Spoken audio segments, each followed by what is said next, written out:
Hello, friends. Are you watching this alone or with someone? Tell me in the comments. They told me over lunch, not even a real sit-down dinner like we used to have when I was a kid. Just a half-hearted get-together at that overpriced seafood place they like, because it makes them feel classy.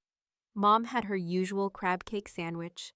Dad was swirling a glass of wine like he could actually tell the difference between a $5 bottle and the garbage they serve on airplanes. And I sat across from them, sipping lukewarm coffee and pretending I didn't already know something was coming. I could feel it in the way they smiled too much, the way they complimented my new haircut 3 times in 15 minutes, like buttering up a roast before shoving it into the oven. And then Dad just said it, so casual I almost didn't catch it. "We wish we could take both of you, but we just can't swing it this time, sweetheart." I blinked. That's it? No lead up, no apology, no guilt in his voice?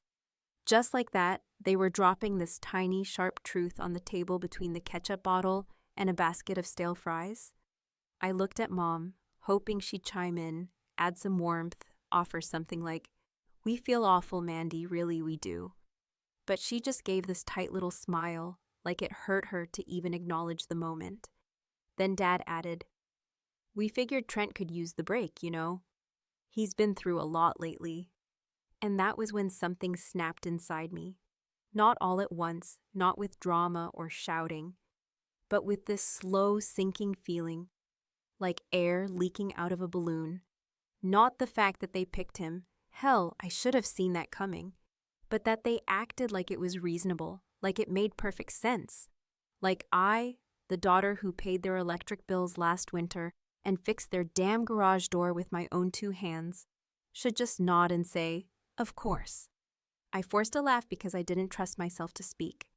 They kept talking about ports and excursions, about how Trent was excited to see Italy, even though he flunked out of high school history, and once asked if Venice was that place with the pyramids. They said this cruise would be good for him, help him reset. Reset from what exactly? The stress of dating women half his age and never holding down a job longer than 3 months? The trauma of living rent-free in the pool house for a decade? I stirred my coffee and let them prattle on, mentally counting every dollar I'd ever handed over to them in the past 5 years. Every time I said I got it at the grocery store, every tank of gas, every new appliance I ordered and installed while Trent couldn't get around to it. I wish I could say I blew up right there in the restaurant, threw my napkin down and told them to shove their cruise up their retirement-aged asses. But I didn't. I just smiled, tight-lipped, and nodded. Let them feel good about themselves for choosing him, for leaving me behind, like some spare tire, in the trunk of a car they no longer wanted to drive. After lunch, Mom hugged me like she was doing me a favor, like her decision hadn't just punched a hole in my gut. Dad clapped my shoulder and said, "You'll get your turn." I didn't have the energy to ask when exactly that might be. After they're dead and gone, maybe? When there's nothing left but Trent's empty promises and overdue bills? The next few days passed like a blur. I watched from the window as they loaded their luggage into the back of Trent's borrowed SUV, all smiles and sunscreen and excitement. Samantha, Trent's flavor of the month, wore a giant sun hat and kissed Mom on the cheek like she belonged, like she had somehow earned a spot on the deck of that cruise ship while I was being left behind to water plants and collect their mail. No one asked me to house sit, not that I would have. They waved as they pulled away, and I waved back, not because I meant it, but because I wanted to remember that moment forever, the exact second they made their choice. And just like that, they were gone. Let me ask you something. What would you have done? I mean it.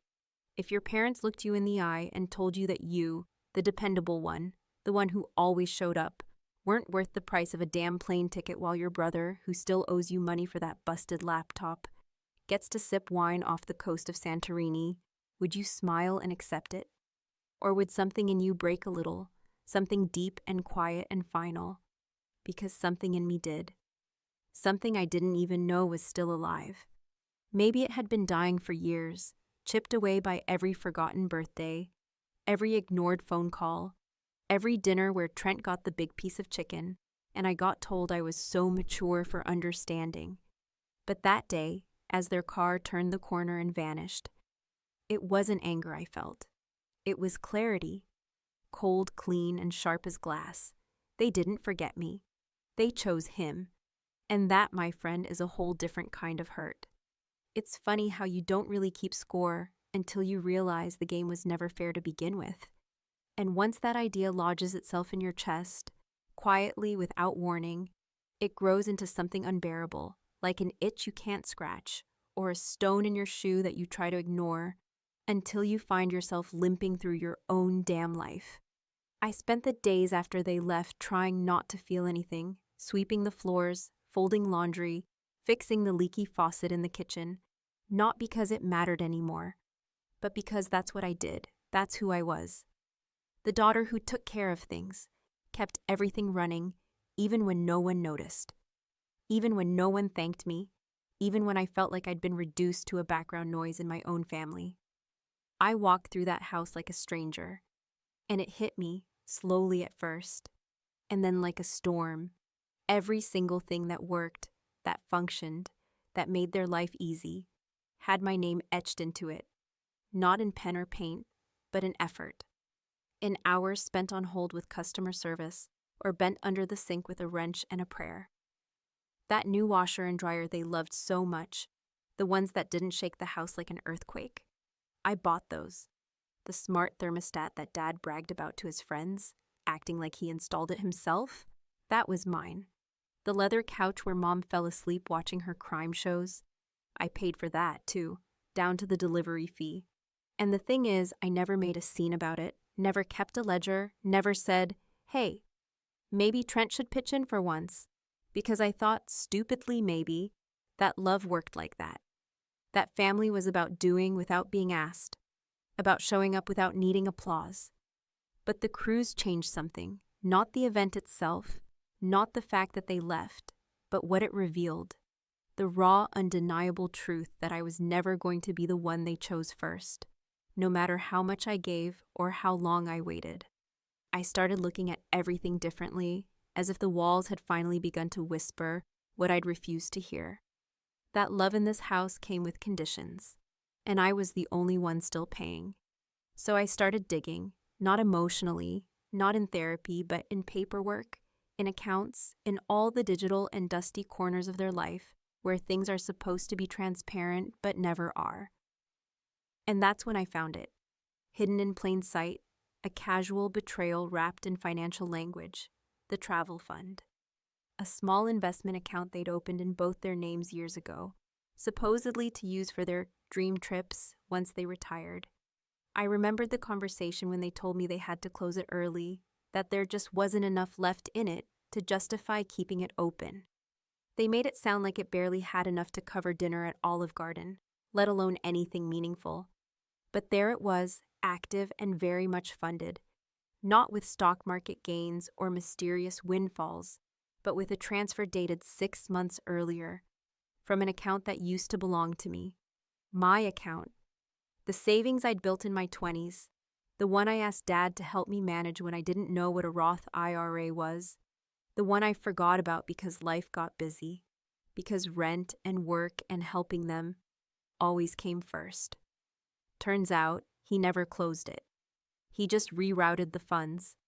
And when I confronted that fact in the cold light of my laptop screen, there was no mistaking the numbers. No gray area left to justify it. They didn't just leave me behind.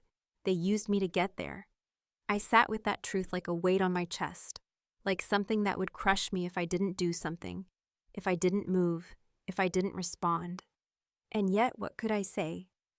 Hey, just checking in from the house you left me in, wondering why my savings paid for your little boat ride through paradise?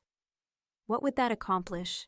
They'd deny it, deflect, tell me I was being dramatic, too sensitive, as always.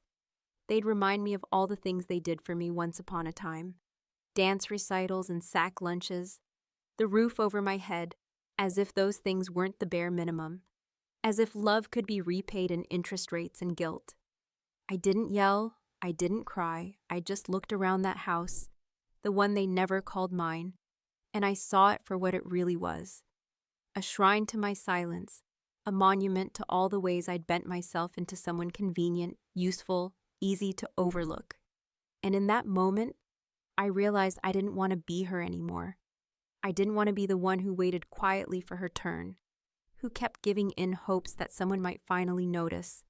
I wanted something else, something I couldn't name yet, but I knew it didn't live inside those walls. And so I started planning.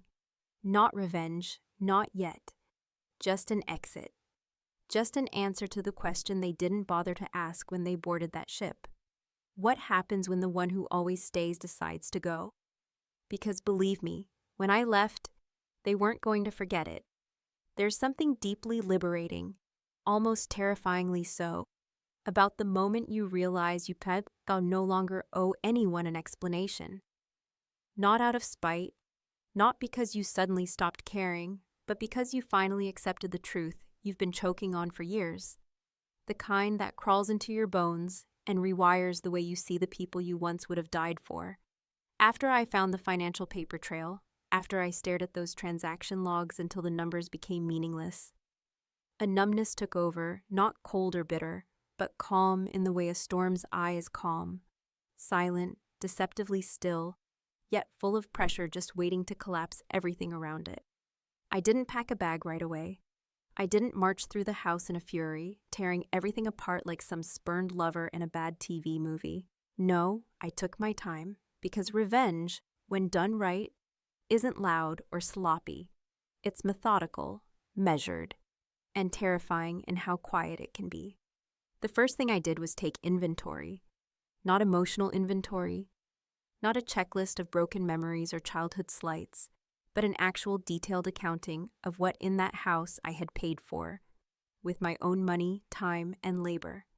I pulled receipts, emails, old text messages from group chats where I confirmed purchases or forwarded warranty info, anything that would stand up in the silent courtroom I was building in my head, where the only judge and jury was the version of me that had been ignored for too long. It was shocking, really, how much of their comfort had been built with my hands.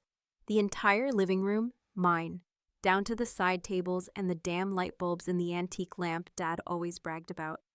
The kitchen backsplash, installed by a contractor I found and paid for after Mom said the old tile was making her depressed. The water heater, bought with my bonus from a job I hated, the same one I stayed in for 3 extra years because I didn't want to leave them without support. So I rented a storage unit, nothing fancy, nothing that would draw attention. I found one with a loading dock and a freight elevator, paid in cash, and told the guy behind the desk it was for a house transition, which wasn't a lie, not really.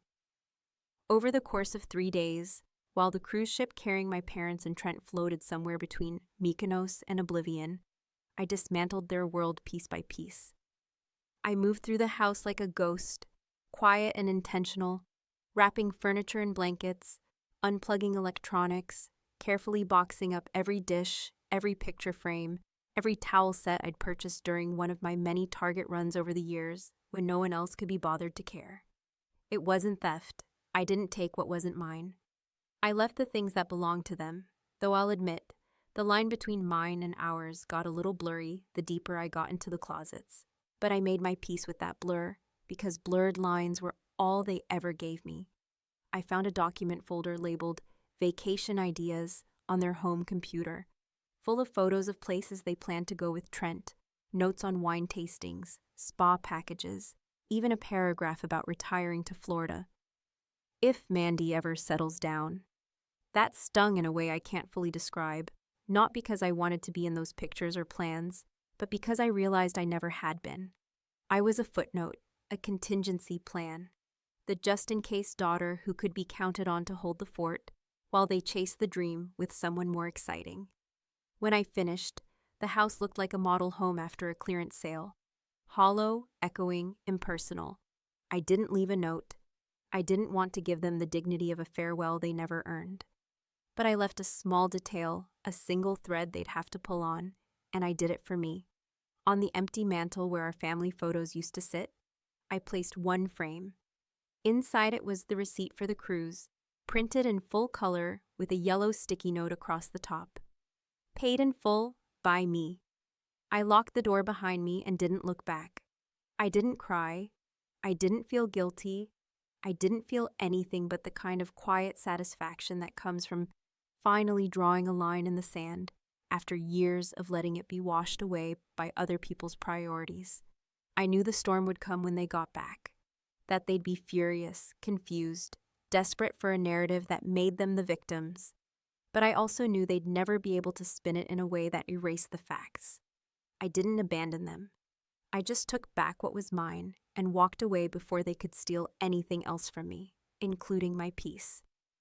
Sometimes revenge isn't about destruction. Sometimes it's about subtraction, removing yourself from the equation so that others are forced to do the math.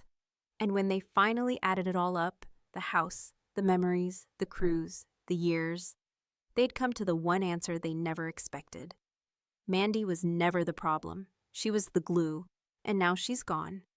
They came back on a Wednesday, probably expecting nothing more complicated than a bit of jet lag, some laundry to unpack, and the usual stream of praise from friends and neighbors eager to hear about their Mediterranean adventure.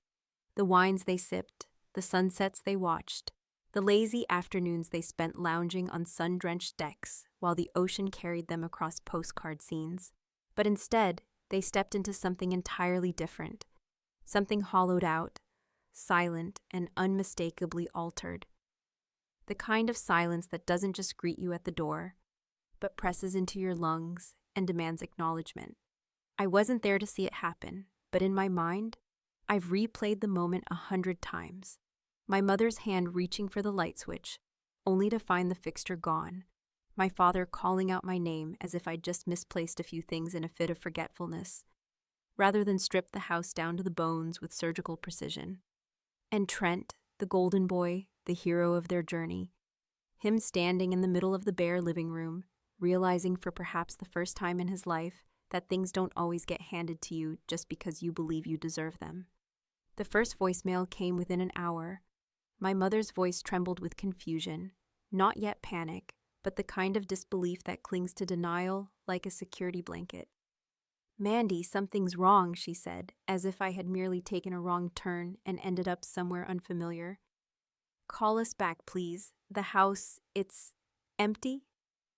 She didn't ask where I was. She didn't demand an explanation. She just said those words, clipped and uncertain, like maybe if she said them aloud, they'd make more sense.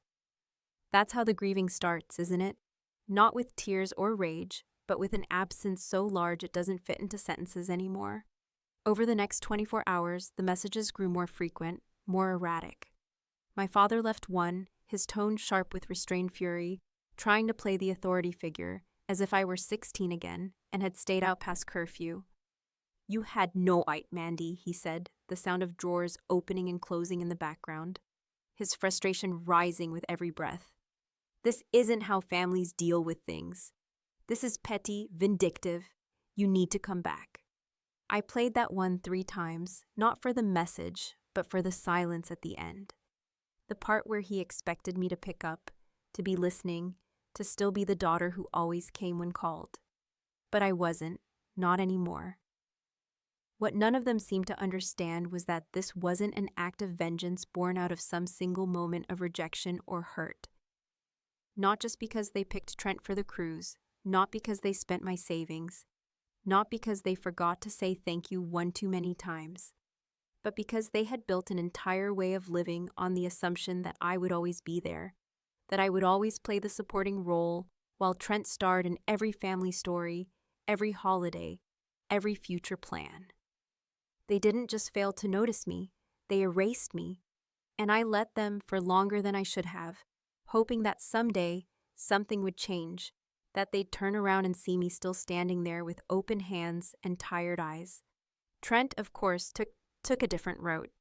His messages weren't confused, they were angry, condescending, wrapped in that entitled tone he'd mastered since he was a teenager and first discovered that charming smiles and dramatic sighs could get him out of anything. "Seriously, Mandy?"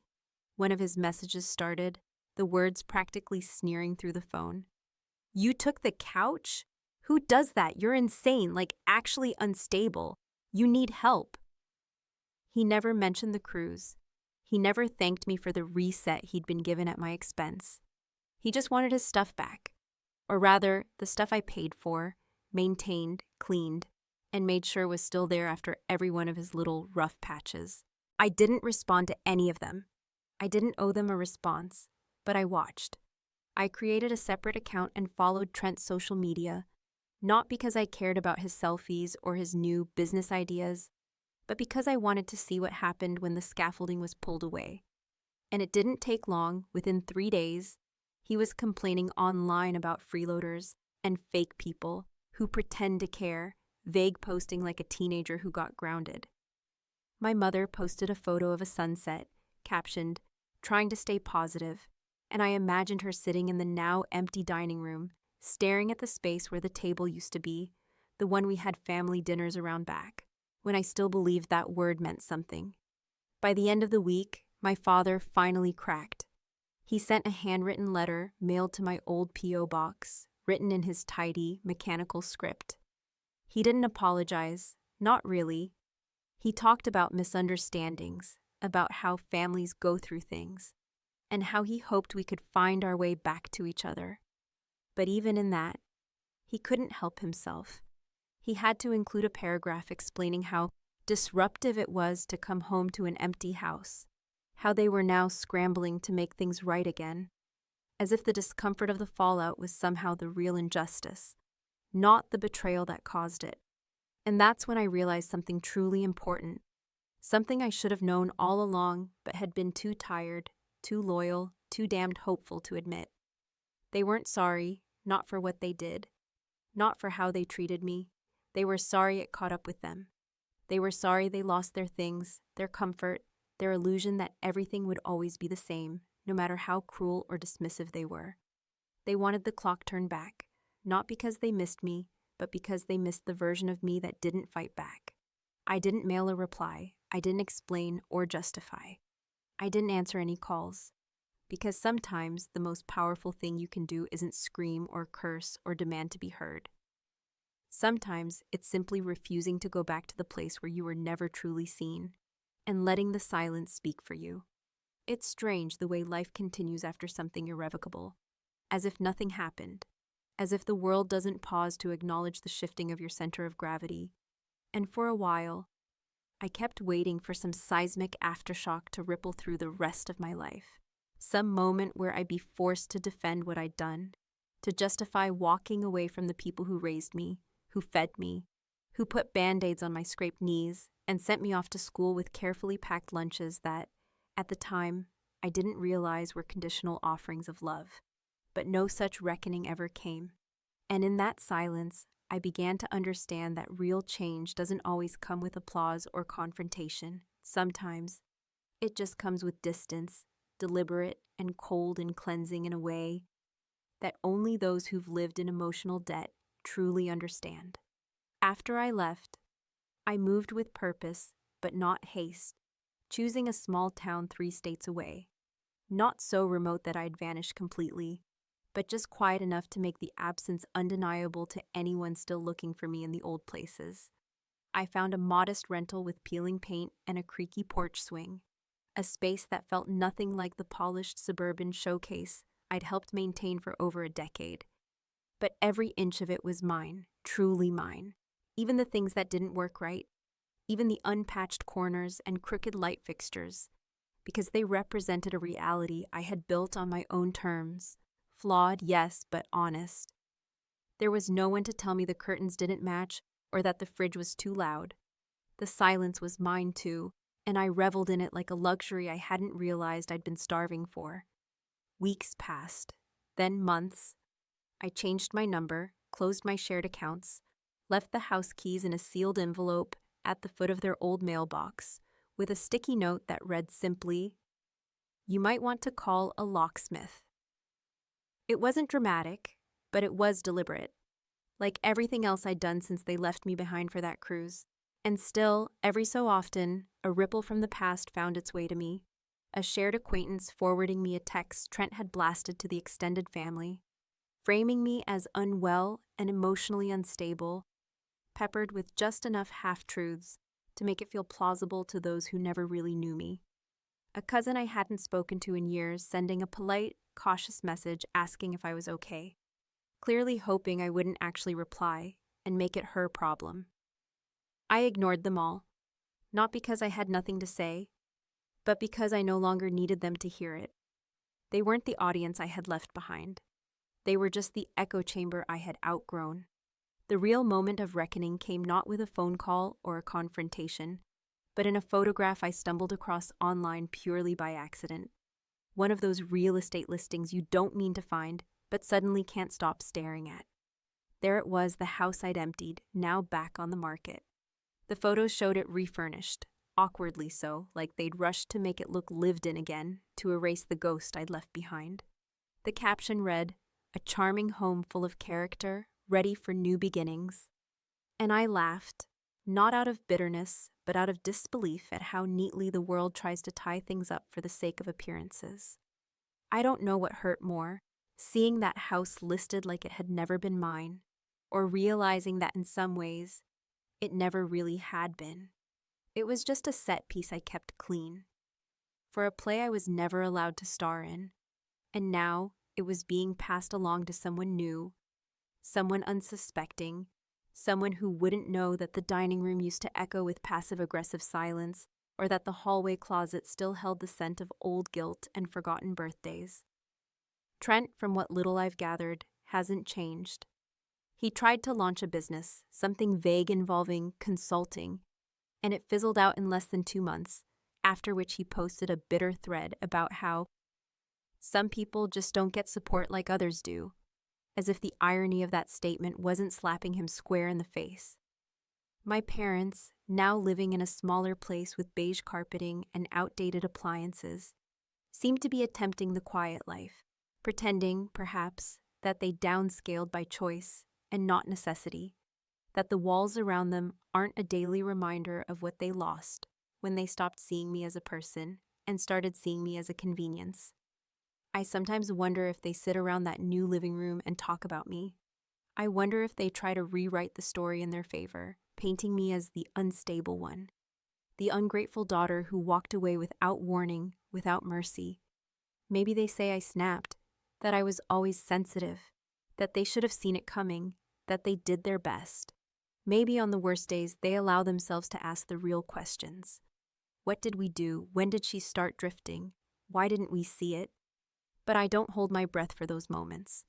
I've stopped expecting clarity from people who can't look past their own comfort. Still, I check in now and then, not directly, not openly, but in the way you might glance at an old scar just to remind yourself that the wound did, in fact, exist.